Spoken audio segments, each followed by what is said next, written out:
relax, BayAreaCompass, you know what I'm saying? Trying to get the green screen. Cause I be, you know what I mean? Y'all be tripping. Look, we got Mr. Fab, Messy Marv, and Mac Dre. That's clean, bruh. You know what I mean? The background is kind of scrambly though right now, you feel me? But nonetheless, let's talk about it. Cause y'all be talking. Oh, no, y'all don't get it, man. Like, listen, man. Now, when we talking about Mac Dre, Messy Marv, Keek the Sneak, anybody of that nature, you gotta come with respect, Mr. Fab. Uh, E40 too short. Certain people in the Bay, you gotta come respectful, even when you talking about them. So would I go out of my way to disrespect Messy Marv, Mac Dre, J Diggs? No. Filthy Rich? Nah, I'm not. So I just be making blogs and bringing a perspective based upon knowing a little bit about a little. You know what I'm saying? A little bit about a little, and trying to bring content to the platform. And I'm gonna talk about perspectives. But the crazy part is I get all of this stuff off of other channels. So how am I being this?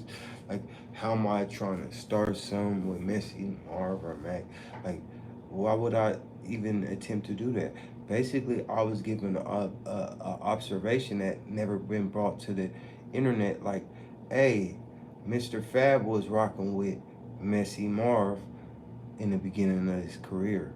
So maybe do you guys, if you're not privy to Messy Marv, I mean Mr. Fab being, after Mac Dre passed away, one of the hottest rappers in Northern California at that time. He took like Mac Dre's seat a little bit, and based upon Messy Marv taking a lot of different rappers around and helping out a lot of different rappers.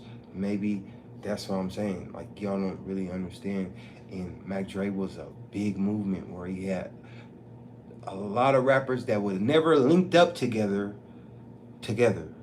So, um, and I brought Messy Marv because Messy Marv, man. I brought up him. I didn't try to bring him up in a derogatory term. I tried to give you timelines of when things was happening and let you know that, yeah, man, these are our legends, and we're gonna talk about them. We're gonna respect them, but we is gonna talk about some of the things, bruh. I ain't gonna lie to you, one time I gave Mac Dre and them some pills. I don't even know if they needed them. I didn't give them to them. The people out there, we was popping pills. Here's some pills. You know what I'm saying? So at a concert, right? So in Manteca, or it was somewhere around there, Manteca, some. You feel me?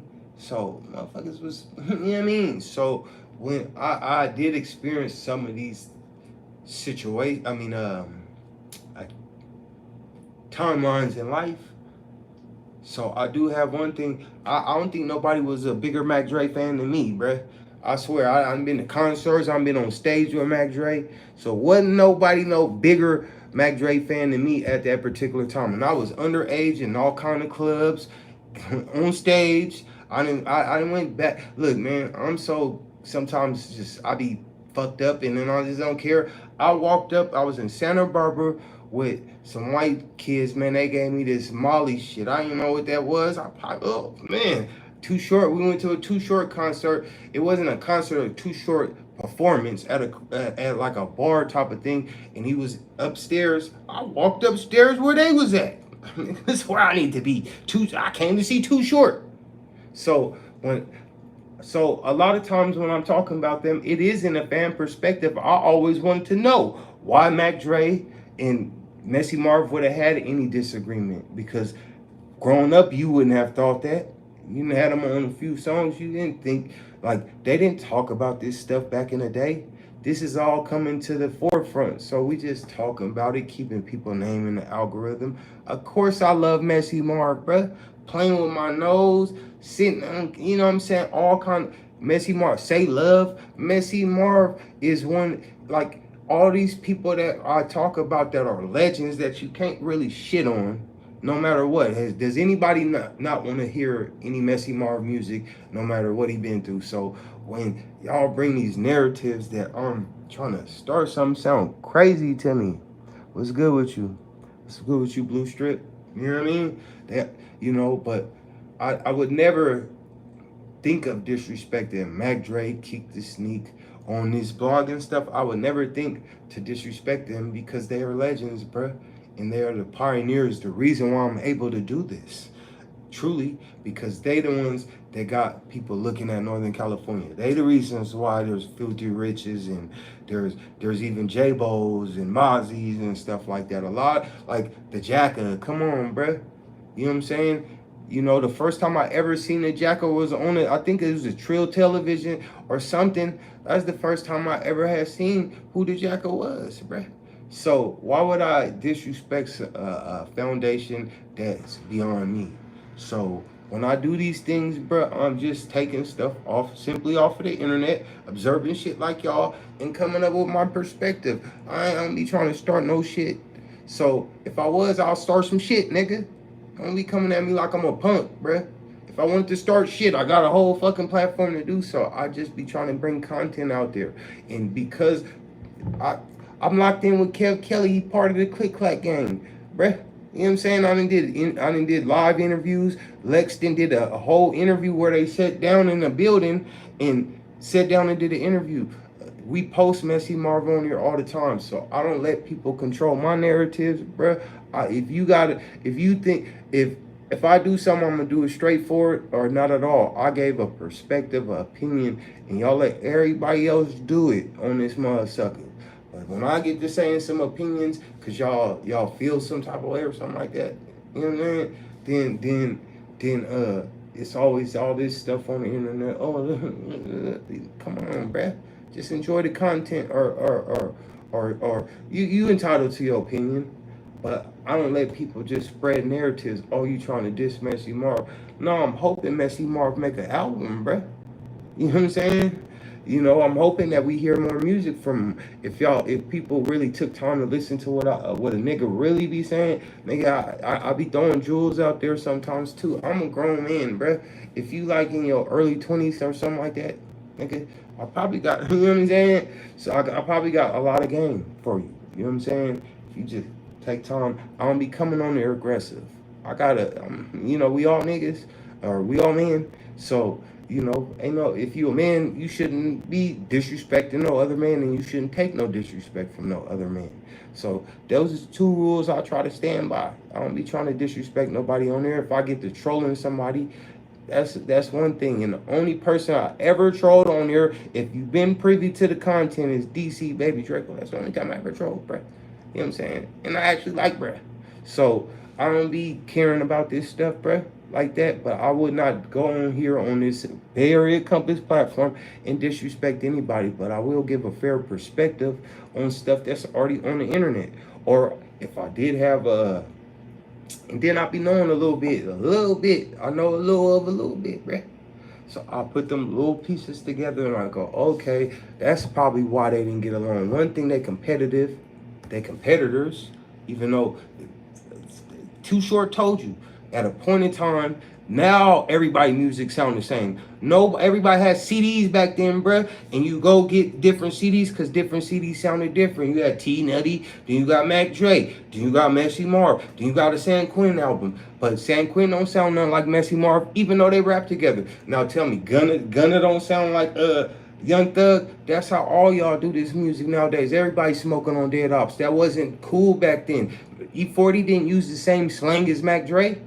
He was Weebles. You know what I'm saying? They was Cuddy. You see what I'm saying? So everybody had their own little persona.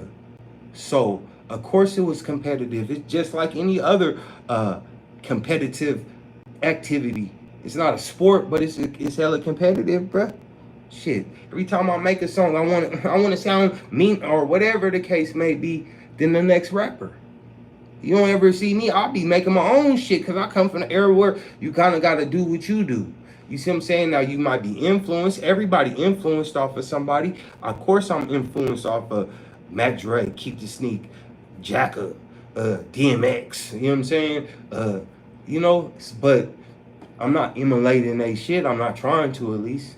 So now, you know, you're gonna take some jewels from everybody and you're gonna mix in it like a gumbo pot. That's what music is, bruh. You know what I'm saying? And start from somewhere, then expand. That's how we got to this shit where we smoking on dead ops. Nigga, you know what they used to do? They used to have African symbols on, and you know what I'm saying? Music changed over a period of time. So we just documenting history, bruh. And maybe it's not factual because we don't know. Mac Dre passed away, and Macy Marv ain't public right now. You know what I'm saying? And all we got is a Mr. Fab perspective, somewhat a Messy Marv perspective. You see what I'm saying? And I just try to put it together so that motherfuckers will like it. You know what I'm saying? You know? But it's all good. You know, we just had a conversation for people, man. And but I would never, you know what I'm saying? Y'all not spreading that rumor that I'm disrespecting any of these these men. You know what I'm saying? I'm not gonna let that be just a narrative. You feel me? Ran across. But go check out the little, you know what I mean? Check it out. You know what I mean? Y'all on the live. When we get off the live, go check it out, man. And me and Lex going live a little bit later. You know, maybe we'll get into the topic. You know what I'm saying? And I do review this stuff amongst other people, like what you think. But I am glad y'all talking about it. You know what I'm saying? You know, and maybe this will make Messy Marv come out like, nah, nigga, that's not what happened. You feel me? But the more we talk about Messy Marv, the more chance we got a chance of him coming back out and doing his shit. You know, and I be planting seeds, peace. You know what I'm saying? It already happened. All that shit already happened. Whatever the problems that's already done happened already. But I always put a perspective in there, like, you know what would be dope is a J Diggs and Messy Marv album. It would be dope because it'd be good for the Bay Area. It'll let everybody know that this just music, bruh. These niggas we grew up on player shit. You know what I'm saying? We weren't growing up on smoking on dead ops. We grew up on nigga be a player, you know what I'm saying? Be a boss. Hating's a sin. You know what I'm saying? Like hating's the new love nowadays. Everybody hate. You know what I'm saying? Ain't no love. So I just give it to you. I give it to y'all how I give it to y'all, man. And I'm working on. I'll be working on the shit to make it better, like other platforms got it right. But I still be learning too. You know what I'm saying? But no, I will not let nobody silence my opinion. I think, yeah, it stemmed from Mr. Fab signing with this when Messy Marv, when Mr. Fab signed with this, right? Mac Dre passed away probably like 6 months, 7 months. I don't even really think they did anything together. But it seemed on the outside looking in that they had knew each other. We didn't know. We just listening to the music. We would think that they knew each other for a long time. You know what I'm saying? So that's what you would think. Or they was tight, they was close, because they both had that personality of like party, cool, not tripping, because everybody else was rapping about gangster shit. And Mac Dre and them was rapping about fun shit and partying. And so it coincides. So you would think like, damn, they must have been tight or something like that. Nobody knew until you learned more. You know what I'm saying? So nobody knew that like that unless, because it wasn't on the internet. You have to know. So nobody knew that Mr. Fab was locked in with Messy Marv at first. And it's cool that Mr. Fab gave him his flowers. So we do bring stuff to the forefront that maybe ain't nobody talking about or something. You know what I'm saying? We ain't talking enough about our legends. We ain't giving Northern California the respect it deserve. Now, another thing is a lot of times y'all tell me like, why you always just doing content out of the Bay Area? So when I bring some Bay Area content, then, you know what I'm saying? So it's like, you know, y'all gotta put me up on who the new Bay Area rappers is, because since this era, a lot of rappers you had like Jay Stalin, Livewire really did their thing for a while. And let's not shit on Livewire or lie about it. Livewire did their thing for a long while, but there's no you know, there might be like a rapper that is getting millions of views on their YouTube music, but they not talked about like that. When Mac Dre, everybody was talking about them niggas. Them niggas was the talk of the town, from the bitches to the niggas. You see what I'm saying? Ain't nobody, Drake, Drake wouldn't have surpassed Mac Dre in his era. He wouldn't. Niggas is still gonna bump Mac Dre and bump Messy Marv. It was a movement. That's why they call it the hyphy movement. So if you had to be around, that this shit was popping all over Northern California, bro. You gonna go to a house party, niggas smacked out, fizzed out, whatever the fuck. But they controlled that level of culture. Keep the sneak. All of them, people wanted to be at their concerts. People wanted to bump their music all over town. And it wasn't funkin', so you could bump a whole Keek album and ain't nobody tripping. White t-shirt, blue jeans, and all. You could do all of that because it was good music. Nowadays, you really can't bump a nigga song that's talking about you and driving through somebody's city and they talking about dissing every dead person there. That ain't music. That's music, but you know what I'm saying? It ain't no music that. They had a whole different thing going on. So it was very shocking to see any of them tripping because you never heard about it unless you was a part of what they had going on.